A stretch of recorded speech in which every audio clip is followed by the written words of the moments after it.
2026 թվականի իշխանափոխությունից հետո, որ իշխանափոխություն լինելու է, ես դրանում անձամբ վստահ եմ։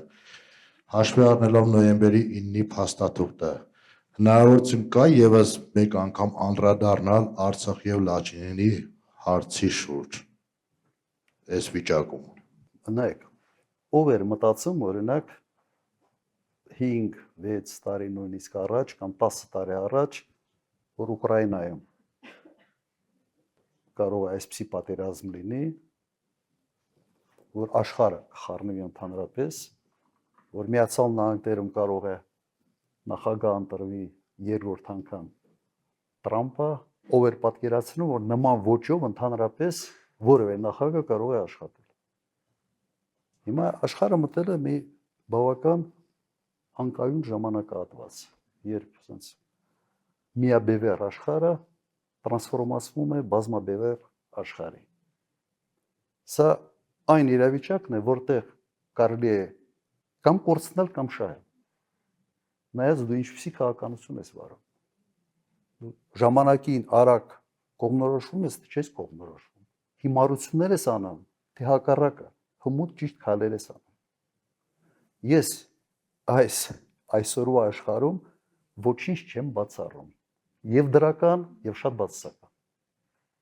Ուրեմն սխալ քայլերի պարագայում մենք կարող ենք եղածի վրա լիքը բան կորցնել, ճիշտ քայլերի դեպքում մենք կարող ենք որոշ մեր երազած ինչ-որ հարցերի նաեւ լուծում ստանալ։ Եթե ոչ ամբողջական, ապա գոնե մասնակի։ Սա է իմ պատասխանը։ Չեք տեսնում ինչ է կատարվում։ Օրինակ Միացյալ Նահանգները շատ հետաքրքիր է, չէ՞ բանակցում։ Սկզբից մի հատ լավ հարվածում է, հետո բանակցում։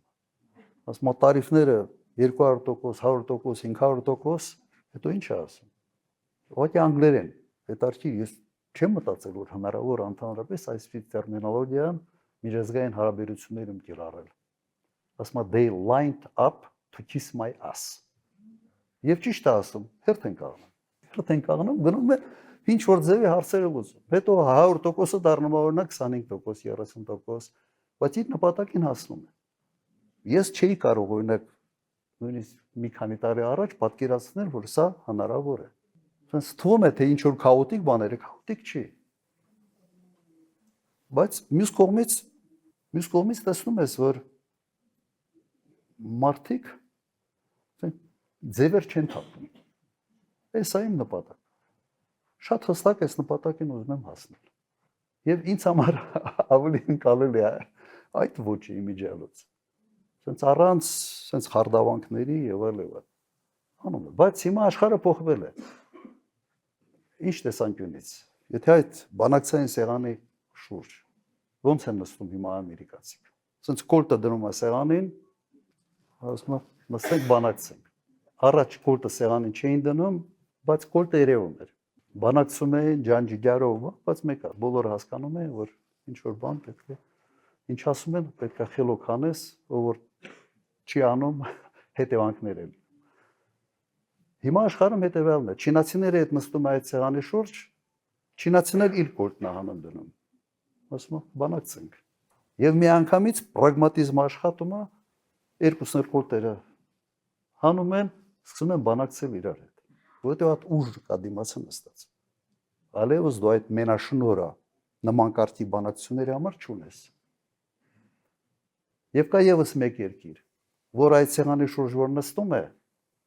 ճիշտ է, կոլտը չի դնում սեղանին, բայց նռնակը հանում է, զապալը հանում Ռուսաստանը։ Ասում է բանակցենք։ Եվ եւս հասնում է իր նպատակին։ Այո, հետը նստում բանակցում են։ Որտեղ պրագմատիզմը միշտ կա Միացյալ Նահանգների քաղաքականության մեջ։ Ինչի համար եմ ասում։ Նույն Միացյալ Նահանգների հետ միշտ կարելի է շատ ողջամիտ, պրագմատիկ քայլերի շուրջ նստել, խոսալ եւ պայմանավորվել։ Ուրիշ հարց է, թե դու sense այնպիսի վիճակում ես, որ քիչ չի հետաքրքրում քո երկրի շահերը։ Քո համար Տրամպի հետ նկարվելը արդեն մի մեծ բան է, էլի։